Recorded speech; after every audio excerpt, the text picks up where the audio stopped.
Armored Commander 2. It's been a long time since I've played a game that honestly looks like it's from DOS, but nonetheless, this is still a really great game. So, the idea of this game is, of course, you select a war.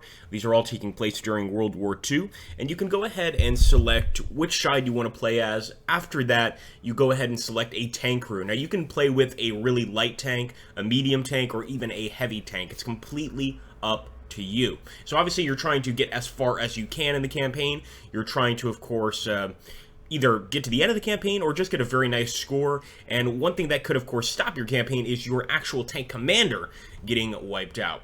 So we're going to jump into the Poland campaign. Before we do, I want to just show you guys the many different campaigns that there are, so we can even play as the Polish.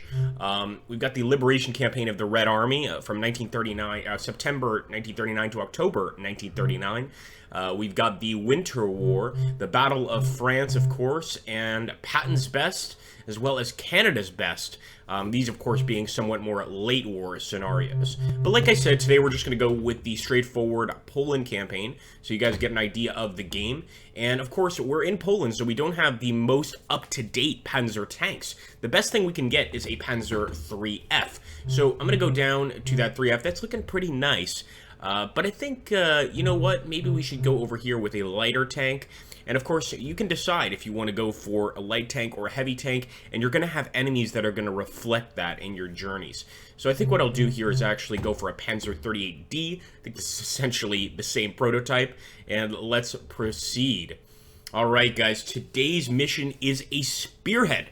So, the Panzerwaffe here, which is Panzer Warfare, is what we're focusing on right now. We're moving into Polish territory. We need to pierce their lines. Now, as you can see there, we also get a percentage of air support and artillery support.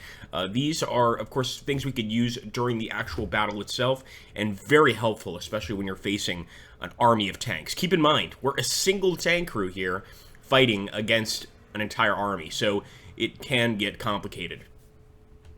So, Operation Vollweiss, let's do it. I just can't wait to start the day. So one thing we have to do before we actually start the day is to go ahead and get a ready rack, which is pretty much like a secondary rack on the back of our tank, but also to fill up our ammunition stores. I love the sound that makes. It might not be pleasing to many people, but it's something that I just really enjoy. So I'm going to go ahead and actually toggle. What I've toggled here is the loading amount. So we're going to load 10. We're going to cycle ammo type. We're going to go ahead and put in some AP rounds, armor-piercing rounds, and I like to sort of, well, just get as much as possible. So I think it's going to be sufficient. We don't want to go overboard. We've got more than enough rounds to get through this first part of Operation Vollweiss. And you can see here the map. Now, we're in the lower center corner. I think you guys can see that. And we're going to decide to actually head northwest. So let's go northwest, and we can actually just advance normally. We can advance firing. We can try and call for air support or artillery support before we even get to the location. But it is letting us know that the destination is enemy controlled. So I'm going to be advancing while firing my coaxial machine gun here. Pretty much just scaring away any stragglers and, of course, taking out any potential threats on the way. So there we go. We enter the enemy-held zone, but we find nothing suspicious. All right, and our allied forces, as you can see there, have also captured a zone behind our tank. So this area that we're currently in is pretty safe. Now, I'm going to keep on moving. Actually, this time, I'm going to try to get on the road there. So I'm going to start moving east. So let's go ahead. And we can't just be firing our ammunition, you know, left and right. This time I'm actually going to try and just move into that area without firing anything whatsoever. So let's simply proceed. Okay, and we encounter our first enemy resistance. Now, in this game, you're going to be encountering all sorts of enemy resistance, infantry, tanks, maybe even just a supply truck or a gasoline vehicle that you can blow up. But we need to go ahead and take a look here at what we have. So, we need to first select our position, and first things first, for the Commander H. Bush, I'm actually going to have him not spot. Let's direct movement, and the reason being we need to actually take a look at this enemy, get eyes on before we start firing. For our gunner, I'm going to have him just operate the gun, and the rest can spot, so that's not a problem for me. We'll go ahead and actually rotate the turret, and see, we can only do that once we order the Commander H. Bush, which is who we're playing as, to go ahead and take notice. Now, we have spotted the Renault, and what we're going to do is, of course, order our crewmen to button up at this point, and I am just going to start engaging. Pretty much they will engage automatically, but just to be absolutely sure, we can go ahead and select the armor-piercing rounds, which I think would be most useful here, and open fire. Okay, we also found a Polish Fiat. Okay, well, looks like our Panzer 3 was destroyed. Now, this game is still in early access. It's not quite destroyed. What it has done is actually damaged one of my coaxial machine guns here. So let's continue here. It's hit by so the AP into our hull side. That's essentially the damage we've taken. Penetrated, and of course tank suffers minor damage but is otherwise unharmed. So that's kind of what I'm talking about there. It is still in early access, so sometimes when you get that your tank is destroyed message, it really just means, you know, something has been damaged. Nonetheless, we shall continue firing, and I'm actually going to have him direct fire at this point. There's no point in him directing movement. Okay, and it looks like he destroyed the Polski Fiat. The truck was transporting ammunition, so we've also denied supplies to the enemy there at the front. But now, of course, the focus has to be on the enemy tank. They are firing quite consistently here, but all we can do is just direct that fire as best we can. And perhaps what happened was when we got hit, we actually took such a nasty shot that we pretty much lost our turret here.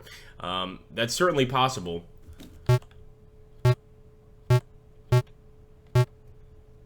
So I'm just going to try to direct movement. And if we direct movement, what we can do is potentially get away from this area. We can end this phase and just hopefully escape. Of course, I will still try to fire here. Let's go ahead, operate gun. And it looks like they're quite far. I'm going to go ahead, direct fire. Okay, the Renault is moving further away. We could continue directing fire. I think that's exactly what I'm going to do. Now, he's going to return fire with a 37mm. And we can use what's called a fade point here. I think you only get 2 per campaign to pretty much shave us. But I'm not going to do that. I'm just going to go ahead, let it happen. Let's take the shot. And let's proceed. Okay, so again, another penetrating hit. And our tank suffers minor damage, but is otherwise unharmed. So really, our goal would be to get the hell out of here. I mean, I'm not going to just give it to you straight. Let's go ahead. We'll try and direct movement. And I'm going to have the assistant driver operate the MG. I know it's not going to make a huge difference, but sometimes you can actually terrify the enemy crew into giving up. So there we go, and finally, we got it. We got the Renault. No enemy units in the area, but of course we suffered quite a lot. And much like any other roguelike, you know, in this game, the goal is to really survive to the very end. Now, you can get to a point where your actual tank is destroyed, and you either need to go on foot or the mission is over. I don't think I want to continue into the forest there. That just seems like it's begging for problems. So I'm going to continue on the road. Then again, staying on the road is probably not a great idea either. And I'm going to request some air support as I'm advancing. Okay, we enter the enemy-held zone, firing at anything suspicious, and we encounter enemy resistance. Air support engages, but unfortunately they did not spot the targets. However, we have pinned the enemy. With our advancing fire, I'm not sure how long that's going to last, but you can see this area is chock full of enemies. This is not an area you want to be in, believe it or not. This is a problem. So I'm going to direct fire. I am going to operate gun. It's that simple. We've got an enemy heavy machine gun team. That's what I'm talking about, and I'm actually going to have our assistant driver. Oh, never mind. Right now, we'll just, well, yeah, let's go ahead and open fire. Looks like we've also spotted some 37mm vehicles here, just armored vehicles. And that's definitely a cause for concern, as well as an AT rifle brigade here. Luckily, their shot missed. But yeah, the amount of units here is concerning to me without a shadow of a doubt. I'm actually going to have him operate the machine gun.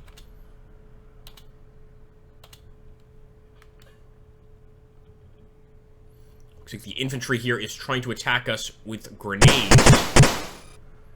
And we are hit, but I think we're going to do just fine. And again, the chance of getting hit with a grenade here and actually losing it are very unlikely. Our gunner is stunned from the impact, though, and so is our driver, our assistant, etc. Certainly not a good thing. The only guy firing is actually the secondary loader here, and he's firing at...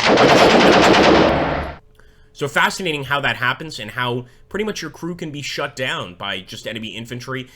Won't necessarily destroy your tank, but remember, if you lose all your crew and you still have your tank, you know, what difference does that really make? You're still in an awful situation. Another issue here is, of course, the enemy getting behind us with the Polish armored car and being surrounded here by infantry units. And you'll find yourselves in a situation like this, depending on the scenario, you know, maybe once or twice. Maybe you won't find yourselves like this at all. Many times I've played the game and simply encountered one enemy tank, one enemy infantry group, and gotten to the end of that part of the campaign. Now, assuming we got to the end of this, got to the end of the map that you saw before, that doesn't mean we've accomplished the Polish campaign. We've accomplished a very small initial part of the Polish campaign. So again, still a lot of work to be done, of course. But interesting nonetheless. So once again, the riflemen trying to blow us out of this tank with grenades. I can't say I blame them. And hopefully we get lucky and they don't break through. It is pretty unlikely, but it can occur. Okay, folks. Another AT shot.